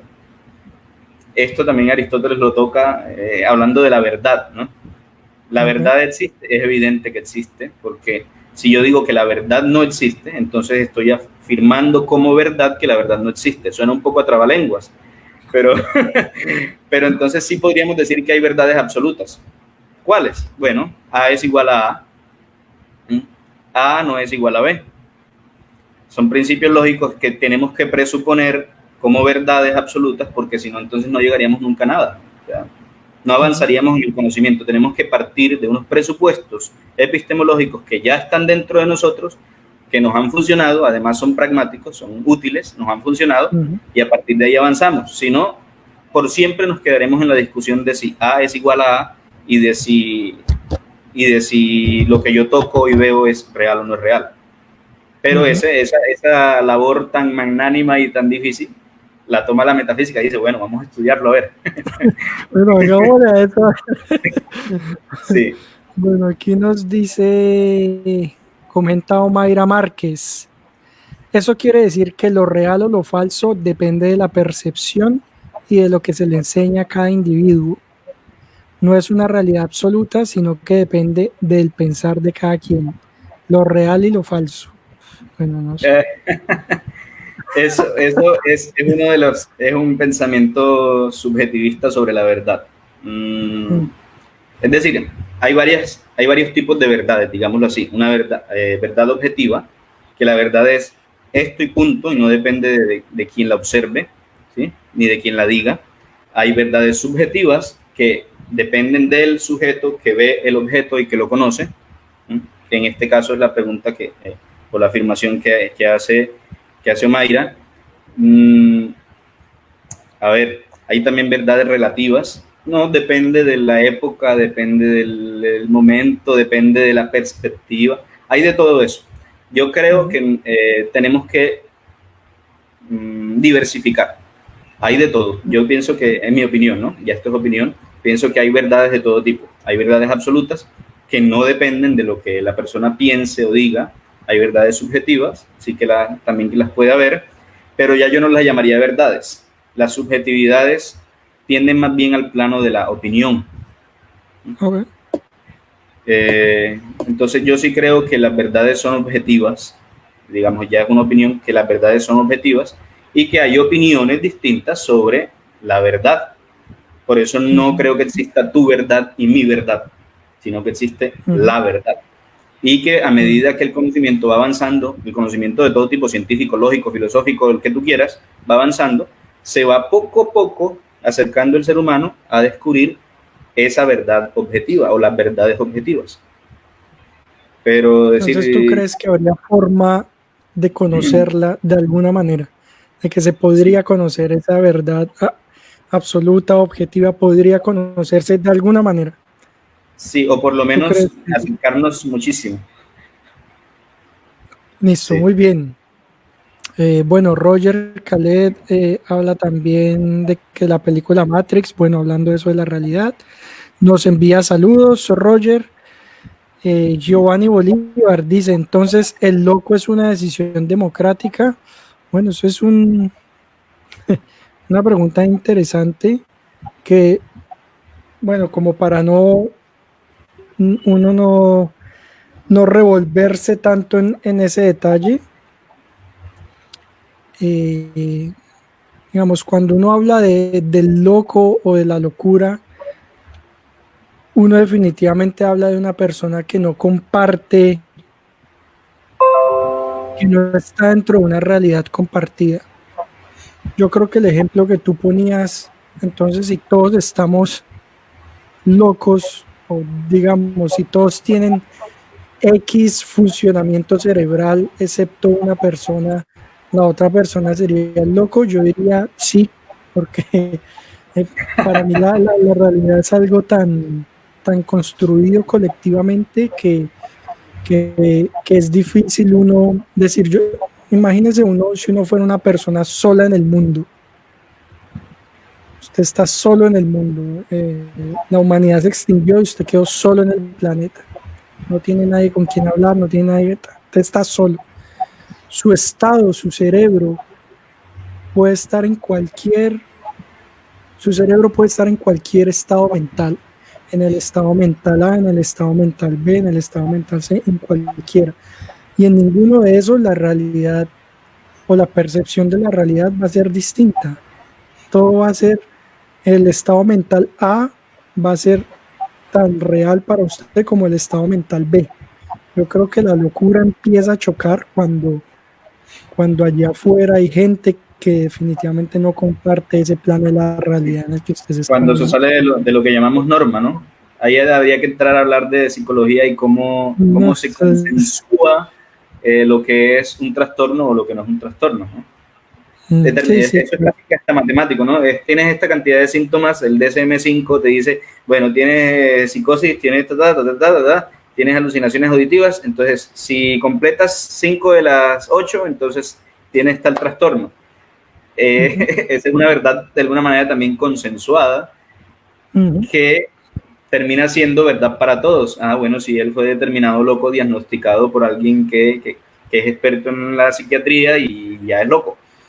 Y hay un aspecto que yo quiero comentar de eso, que de pronto un poquito unido con la pregunta de Giovanni, simplemente para comentarlo, pues porque surge aquí, en lo que tiene que ver con el diagnóstico, ¿no? Lo que es sano y lo que es enfermedad, digamos que en gran medida depende mucho de los momentos históricos en los que se viva, pero yo siempre digo una cosa que considero importante.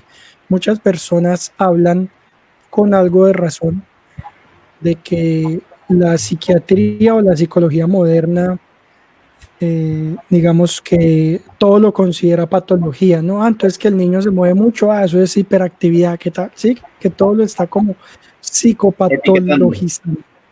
Digámoslo de alguna manera, con algo de razón, pero yo rescato un punto muy importante. Hace 2 siglos tal vez, los soldados iban a la guerra y volvían de la guerra, no podían dormir, tenían pesadillas, muchos se suicidaban, tenían alucinaciones, bueno, nadie sabía qué era eso, nadie le importaba, tal vez, bueno, digamos que nadie, digamos, tenía de alguna manera como darle solución o prestarle atención a eso. En el momento en que usted, lo voy a decir así, inventa un diagnóstico para eso, y ese conjunto de comportamientos lo llama estrés postraumático. En ese momento en que usted le da un nombre a eso, esa persona tiene la oportunidad de recibir algún tipo de ayuda por parte de un hospital, del Estado, del gobierno, lo que sea. ¿Sí? Es decir, en el momento en que usted caracteriza o conceptualiza algo de la forma que sea, estrés postraumático, esquizofrenia, eso quiere decir, esta persona requiere algún tipo de ayuda para mejorar su salud mental, su estado emocional, lo que sea. Entonces yo creo que el diagnóstico psiquiátrico va muy por allá, pero bueno, no hablemos más de eso porque... Sí, y en ese caso estaríamos hablando de que ese diagnóstico es verdad. Estamos hablando de una verdad consensuada, pero que al mismo tiempo es una verdad construida y útil para nosotros, para todo el mundo. Entonces, sí creo yo que decir que no existen verdades absolutas, ahí viene un problema, hay una paradoja. Eso que estás diciendo de que no existe una verdad absoluta, ¿es una verdad absoluta? Podría ser, yo diría que no es una verdad absoluta. Es decir, yo por ejemplo, yo pienso que no hay una verdad absoluta. Como tú decías que crees que la hay, ¿no? Que la ¿Es absolutamente verdad lo que dices? Es decir, yo diría que no hay una verdad absoluta. Sí. Así que puede que la haya, puede que no. Bueno, la discusión sigue porque eso nadie lo ha determinado ad eternum, ¿no? Y eso es precisamente lo que queremos hacer aquí, decir que el hecho de que un científico o cierta teoría científica determine algo no quiere decir que está determinado por los siglos de los siglos, amén, ¿no? Que si determináramos algo para siempre, entonces se frenaría el conocimiento, entraríamos al terreno de lo dogmático, lo que tanto digamos, la comunidad científica puede criticar del pensamiento mítico o del pensamiento religioso es el dogmatismo. Pero decir que una cosa es verdad y punto, porque sí, o porque lo dijo Juanchito Pedrito Pérez, es dogmatismo. Neil deGrasse Tyson, es dogmatismo puro. A mí me dijo uno, ¿y quién eres tú? A ver, muéstrame tus títulos o tu certificado de superioridad para que critiques a Tyson. Yo me quedé, bueno, creo que ni le respondí nada porque... yo creo que eso puede ser un último punto para discutir, ¿no? Que tiene que ver con la autocrítica que nosotros debemos hacer a la ciencia de la postura cientificista, ¿no? Que en el sentido de que por más científico que usted sea, por más amante de la ciencia que usted sea, es necesario y preciso comprender que hay ciertos límites como los que hemos discutido aquí un poco, que simplemente que la ciencia no puede alcanzar. Y yo creo que el ejemplo más particular que se ve todos los días en Facebook es la existencia de Dios. La ciencia no tiene nada que decir sobre Dios, la ciencia tiene mucho que decir sobre la evolución del hombre, sobre las galaxias, sobre el movimiento planetario, pero no sobre Dios. Y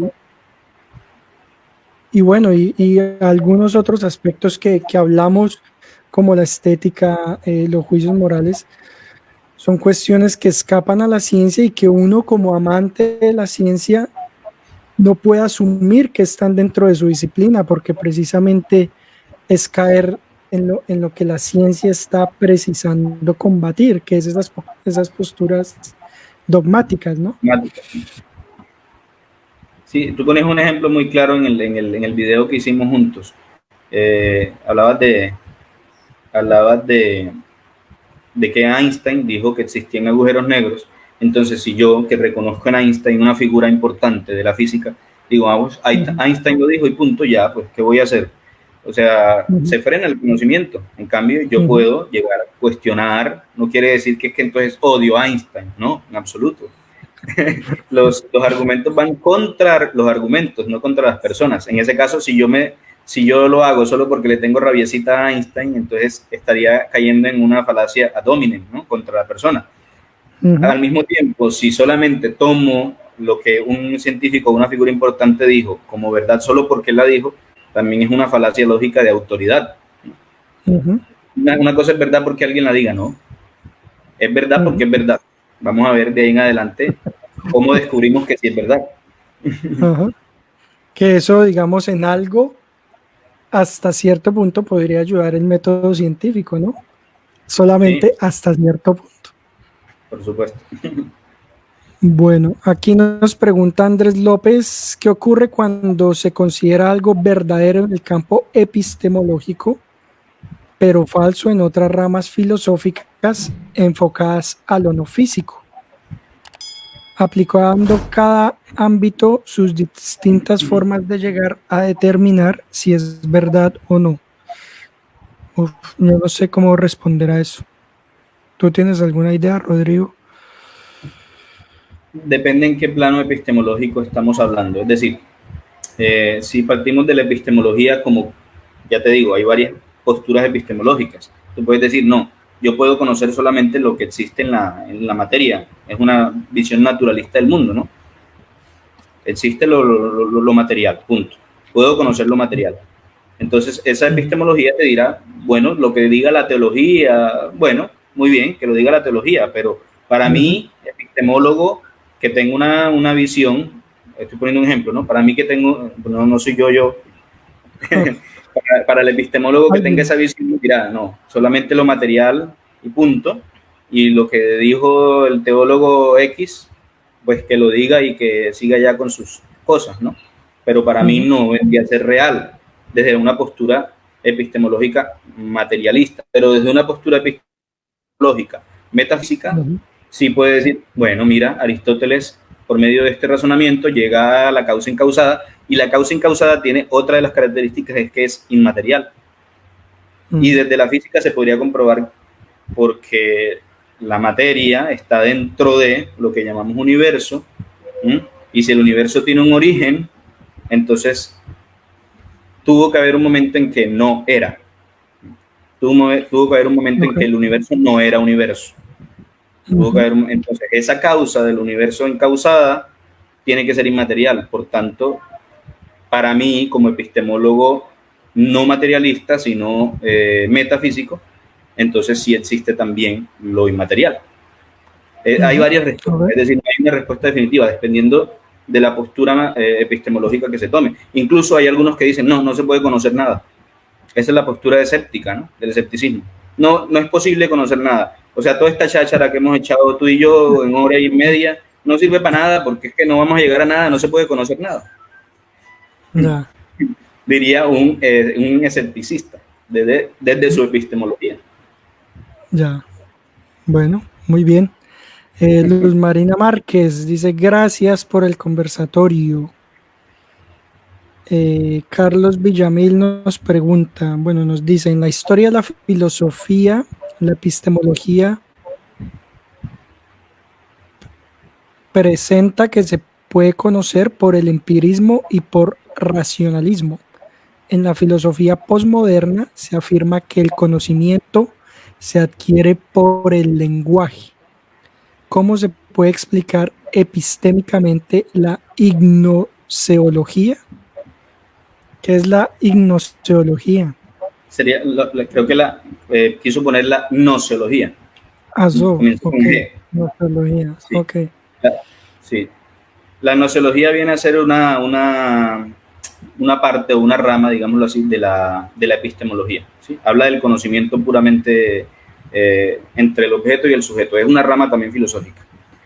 A ver, entrar al tema de la posmodernidad ya es más complicado porque en la posmodernidad hay otros conceptos de verdades. Y está muy en boga esto de que no existen verdades absolutas, o también está muy en boga de que la verdad depende de mi deseo. Es un movimiento bastante existencialista, muy psicológico, que viene desde el siglo pasado, mediados del siglo pasado, porque el ser humano se encontró, y de esto precisamente estoy preparando un video para hacer una crítica a la posmodernidad, porque el ser humano posmoderno se dio cuenta que la modernidad, o sintió él en su interior que la modernidad, es decir, la ciencia, para resumirlo, la ciencia y lo que nos trajo el progreso de la ciencia no sirvió para nada. ¿Por qué no sirvió para nada? Dice el posmoderno, ¿no? Porque igual nos matamos en 2 guerras mundiales, y en otra guerra fría y en otra caliente. Entonces, ¿para qué sirvió tanto avance tecnológico y para qué sirvió tantos avances en la ciencia si igual el hombre posmoderno se encontró ante una situación de angustia, ¿m? Y de descreencia y de desconfianza ante la ciencia?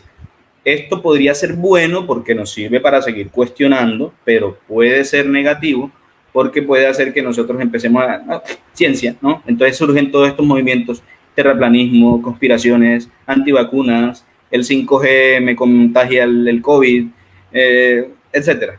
Porque la verdad ya no es verdad, la verdad depende de lo que yo siento. Y si yo siento que a mí no me sirve para nada una vacuna, pues no me la pongo y hago un movimiento y una fundación en contra de las vacunas. Entonces el posmodernismo, sí, el posmodernismo elimina totalmente, elimina totalmente los conceptos que nosotros teníamos sobre verdad y elimina la ciencia también de alguna manera. La ciencia para el posmoderno ya no tiene valor. Entonces la nociología posmodernista dice: no, lo importante es lo que yo siento, lo que yo soy. Yo soy lo que basta. Esto viene de Jean-Paul Sartre, un filósofo francés. Yo me basto a mí mismo, yo soy lo que el mundo necesita. Es una filosofía bastante egoísta, pero está mucho en boga. Nuestros pensamientos, o por lo menos los pensamientos de las generaciones venideras, van a ser muy afectados por todo esto. De que la ciencia de alguna forma, para el hombre posmoderno, no digo yo, la ciencia de alguna forma nos desencantó, nos decepcionó, no nos sirvió para nada, no nos sirvió para saber quiénes éramos, porque igual nos seguimos matando y seguimos sufriendo y seguimos llevando este mundo a la desgracia, etcétera. Es una filosofía bastante depresiva, pero es la que está en boga y dominante y arrastra consigo pues la epistemología, la nociología, todo lo que viene de ahí en adelante. Ya, perfecto. Mario Alonso Melo Bocanegra, ¿hay algún punto en común, una verdad en todas las corrientes filosóficas? Por supuesto, que la filosofía existe. Muy buena esa. Claro, todas las corrientes filosóficas dirían que la filosofía es verdadera. Yo diría que los principios lógicos. Los principios básicamente. Lógicos. Okay. ¿Sí? Los que mencioné ahorita. Listo, muy bien. Entonces, Mario Alonso, todas las filosofías comparten los principios lógicos. Listo. Muy bien. Bueno, Milagros nos hace un comentario. Nos dice: me parece que Descartes agrega al final con respecto a la existencia. Debemos dudar todo excepto de la existencia de sí mismo y la de Dios. Bueno, Descartes también mete a Dios, ¿no? Sí. Lo he escuchado mencionar de hecho, la modernidad, años. De hecho, la modernidad tiene en común con la visión religiosa y teológica de la Edad Media, tiene en común que ya no tomó a Dios como punto de referencia, pero sí tomó el progreso humano, pero creyendo que había una finalidad. La Ilustración cree que el hombre tiene una finalidad, que hay un curso en la historia en donde el hombre está construyendo conocimiento y que hay una finalidad. Eso lo tiene en común con la filosofía medieval, que es eminentemente teológica y religiosa. En este caso no es Dios el que está al centro y el punto de referencia, sino el progreso humano. Y precisamente la posmodernidad, perdóname que me repita, lo que hace es desconfiar de eso. No hay finalidad, es un absurdo todo.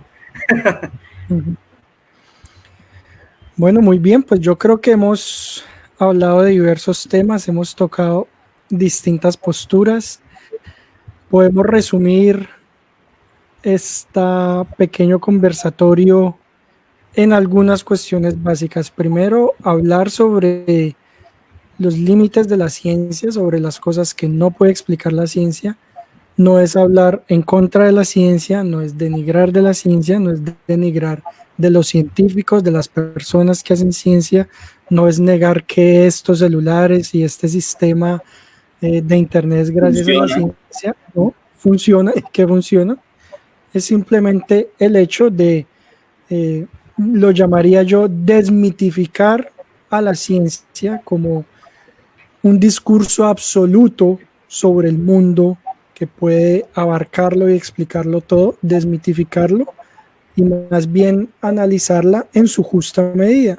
Una disciplina que nos provee una imagen del mundo, que nos permite construir conocimiento del mundo con un método muy preciso, pero que no nos lleva a algunas verdades, llamémoslo así, como son sobre lo bueno y lo malo, sobre los juicios estéticos, sobre los principios lógicos y matemáticos. La ciencia también tiene algunos presupuestos y un ejemplo de ello hablábamos es la homogeneidad e isotropía del universo. Hablamos también en extenso sobre las verdades metafísicas que no puede conocer la ciencia porque están fuera de su campo de conocimiento, y allí el ejemplo de Rodrigo, el detector de metales. Y bueno, todo esto y por último, ¿no? Hablamos de la necesidad de la autocrítica a las posturas cientificistas, ¿no? De que precisamente yo creo que el científico o el amante de la ciencia es el que más sensato debería ser sobre qué puede decirnos la ciencia sobre el mundo y qué no puede decirnos, y ya está. Hablamos también de que no hay conflicto entre ciencia y religión, que ese es un punto muy importante. Señores, la ciencia no puede decirnos nada sobre la existencia o no existencia de Dios, porque es un tema que está por fuera del ámbito de la ciencia. Yo no puedo probar a Dios en un experimento científico, así que por lo tanto no hace parte del ámbito de investigación de la ciencia como método, y sencillo, no hay pedo. Usted puede ser científico y creyente, puede ser científico y no creyente, sin problema. No sé, Rodrigo, sin tener que apelar a las disonancias cognitivas. Un comentario de cierre. ¿Cómo? Sin tener que apelar a las disonancias cognitivas que siempre salen en ese debate, ¿no? No, es que sí, él era científico y creyente, pero es porque tenía una disonancia cognitiva. Entonces, bueno, no sé si tienes tú algo que agregar, Rodrigo, para cerrar. Bueno, yo diría que en este andar, en este trasegar de la búsqueda del conocimiento humano, hay mucho más de lo que ignoramos que lo que conocemos. Si no puedo equivocarme, pero me parece que era el mismo Descartes que decía que daría todo lo que conoce por la mitad de lo que ignora. Daría todo lo que conozco por la mitad de lo que ignoro. Porque esta es una actitud sabia, es la actitud sabia por excelencia según Sócrates, que decía esa ironía, ¿no? Solo sé que nada sé. El verdadero sabio es aquel que es capaz de reconocer que ignora muchísimo más de lo que sabe. Que no se la sabe todas y que tiene que autocriticarse, que tiene que ponerse en contradicción con los que piensan diferente para llegar a acercarse un poquito más a las verdades. Pienso que es importante que todo científico, filósofo, el que sea, tome esta actitud epistémica en su vida. Yo puedo muchas veces ser injusto con alguien creyendo o tratándolo de que tú eres inculto o tú no estudiaste, muéstrame tus certificados de superioridad o tu diploma, pero realmente el sabio es el que reconoce que es más lo que ignora que lo que sabe. Me voy a sacar ese baggage en ScienceLog, certificado de superioridad. Para los que están siguiendo el canal y participan en todas las conferencias, les voy a entregar el certificado de superioridad para que lo muestren en Facebook cuando tengan que dar una opinión. Claro, ya con eso basta, ¿no? Tu opinión no es verdadera porque aquí tengo mi certificado de que yo soy inteligente. Y tú no. Bueno, entonces con esto damos cierre a este conversatorio. Le agradezco mucho a Rodrigo por su disposición y por la preparación de este interesante tema para compartirlo con el público de Facebook a través de mi canal ScienceLogs. Los invito.